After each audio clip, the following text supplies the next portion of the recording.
Hello again, Coffee Chat. Friend, I wanted to just do a little bit of an update on what I talked about yesterday with the represent versus present.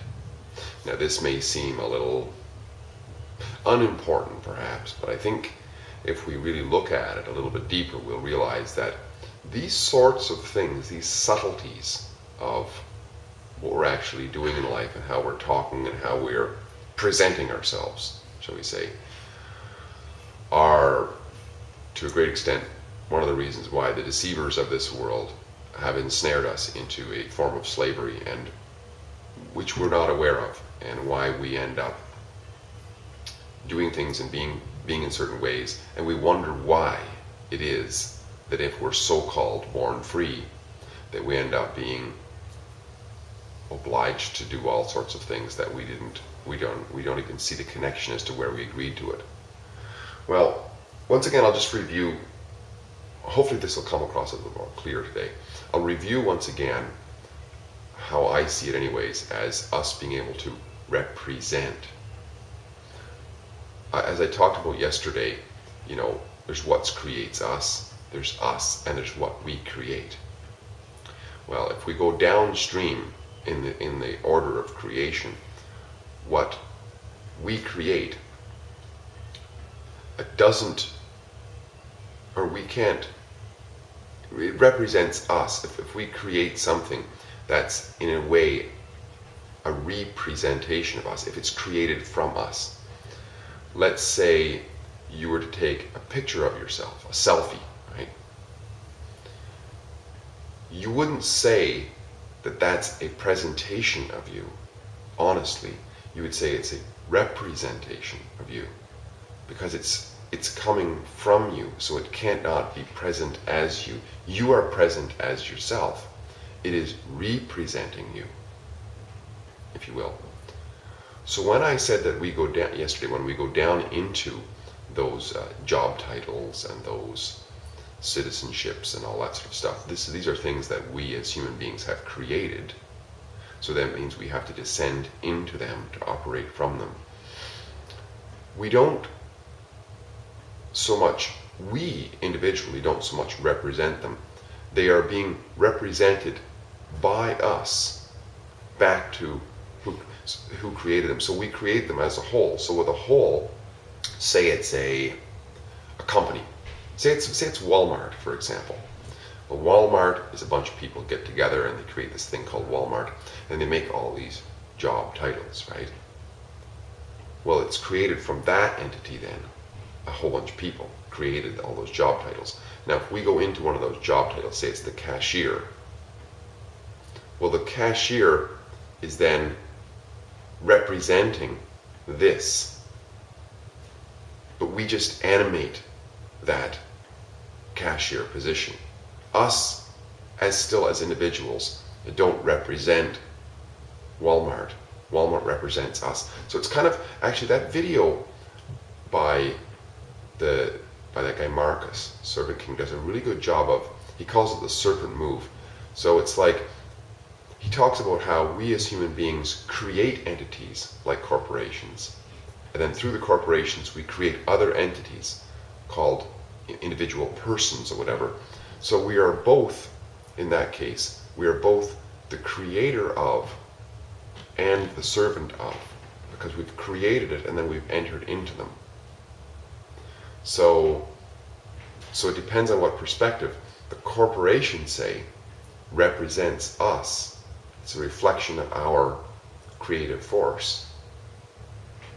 And then when we enter these things, they represent the corporation. So we descend in 2 steps into that situation. That's where the possible confusion was, but I hope to clear it up by using just a very simple example that I just did here. My daughter recently did a Christmas card for a cousin of mine because we stayed at her place. She's a very good artist. I don't know if this will show up there or not. It's a picture of a Christmas scene, basically. And So this picture then is not the presentation of what my daughter did. It's a representation. It's like a facsimile. Facsimile, if you look it up, it's a copy, right? So the only way that copy can exist is if there's the original. So if you look at it in terms of the order of creation, to look at a facsimile is not a presentation of the original. It's a representation. It is facsimile in its origin means to make like. It is something made in the likeness of, which is interesting. So if we're going to represent anything, we are in a way a facsimile of an aspect of what creates us. You know, and the same way it's interesting when you look at the signature. Signature, a lot of times if you want to do something really important like banking and such, they'll actually compare your signature to what they have on file. They want to see if that's a match there, because that is a representation of an aspect of you. And therefore it represents you, not you representing it, because it's you the one created it. So we are a representation. Representation, if we look at the word like that, representation. So that means the presentation already existed. So we are a representation. We represent what creates us, because there is an image and likeness. So it's really important, I think, because in terms of what our allegiance is and where we put our importance, because there's been a lot of trickery going on, and it's very, very deep-seated. And I think it goes back to the whole concept of slavery and how people want to use other people. You know, we already have an allegiance, we already have a representation, we already have what we need. We don't need to have a bunch of education that tells us where we get our freedoms, where we get our rights, where we get our laws, and all these sorts of things, and from the time we're very young, so that we become supposedly, so that we're told that we become a representative or a diplomat or a citizen of something that we made that doesn't make any sense. It's completely illogical. How can we be subject to something that we made? That's like, it's backwards. We're only subject to what makes us. We're not subject to what we made. Ideally, what we made is made to serve us. If you make anything, you knit a sweater. You knit a sweater to serve you, or it serves you in some way. Either you wear it, or you're able then to give it to a friend, or what have you. But the things that we as human beings make, things like government, things like institutions or whatever, in reality are there to serve us. But we fantasize these ideas that somehow we're subjected to them. That makes no sense. It makes no sense in a logical path of thinking. It makes no sense whatsoever. And it makes no sense in reality either.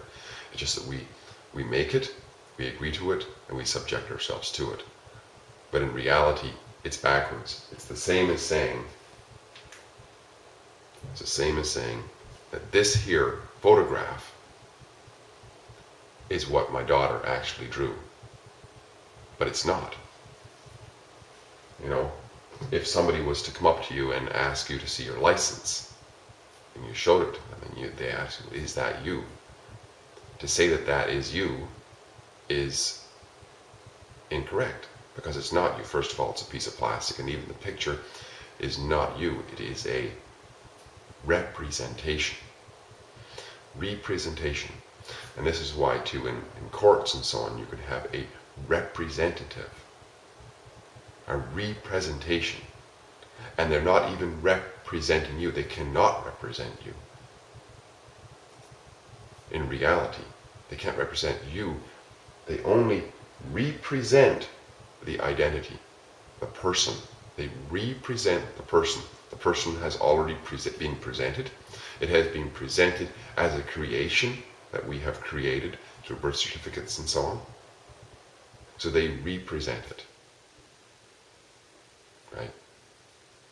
And that's all we do as well. We show up to these, anything to do with legal, anything to do with corporate, any of all these sorts of things. It's all representation. It's all repackaging. It's all everything. It's representations. It's already been presented. It came to the mail. It was created somewhere, presented to us. And that we stand and represent it. Oh, here it is again. Here it is again. Here it is again. Here it again. Yes, that is me. No, it's not me. It's just something that I or somebody created. It's not me. I am present. Remember that. You are present. You can never represent yourself. You can never represent anything that you created.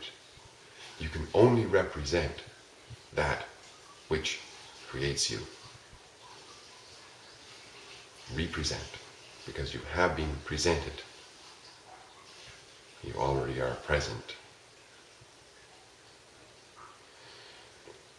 It sounds a little bit confusing, but it is important, and any lawyer out there who studied the law will certainly understand this. But it's quite simple. It's hopefully describing the order of creation. And what I've noticed through my little bit of study of history is society, people in general, in big groups or individually or whatever, who forget the importance of that order of creation. That what we create is created to serve us, and that we are created in order to serve something bigger than us, something grander than us. When we forget that, we start living as though we are the originators or something like that, even though we don't understand what we are completely. How can that's completely absurd. But when we forget that, it never seems to end well. It always ends up in chaos. Even though there's all kinds of mysteries still out there, it still ends up in chaos. Hope this has clarified something. Maybe not, but hey, the idea is I'm not trying to teach anybody anything here. It's just, I just love a conversation, and in lack of having somebody else to converse with in this moment, I'll talk to this video with the understanding that somebody will watch it. So therefore I'm talking to you who are actually listening to this. And if it gets the thought going at all, even if it's confusing a little bit, that's okay. Because anything that can exercise the muscle of getting things going and looking at things outside the box, anything that can do that, I see, for myself anyways, as helpful. Because we all know we've fed a lot of BS throughout our lives. A whole lot of it from the time we're very young, and it's getting younger all the time. See, governments now want to fund preschool and now fund preschool. There's organizations in this world who want our children from the time they're finished suckling so they can indoctrinate them with a bunch of BS about where their allegiances lie. So they'll have a bunch of hopefully a bunch of productive people who don't think. And that's not our best interest in mind. You can imagine. It's not. I mean, if people can't think for themselves and ask questions about what is truthful, and ask questions about where my allegiance is, where my rationally deduced allegiance is. And if we put our thinking caps on for a moment, we realize that things that we create as men and women, we are not obliged to be slaves to. And we're not obliged to be slaves to our fellow and sister human beings. If we are obliged to have duties and allegiances to anything, or to any creative power, it's to that which creates us, for the simple reason that when we create something, it is created for the purposes of serving us in some way. It represents us. If you're an artist and people get to know your art, when they look at it, they say, that's you. I can see who did that. It represents an aspect of you. And what creates us? If we can imagine what creates us, being able to see us as people, that's like the signature. That's the creation of our Creator. And therefore, if we're to get in touch with that in any way, even from a logical construct, we realize, well, that's what I'm representing. That's what I'm a diplomat for. Though I ramble, it's been great chatting again, and I hope to do this again soon. Bye-bye for now.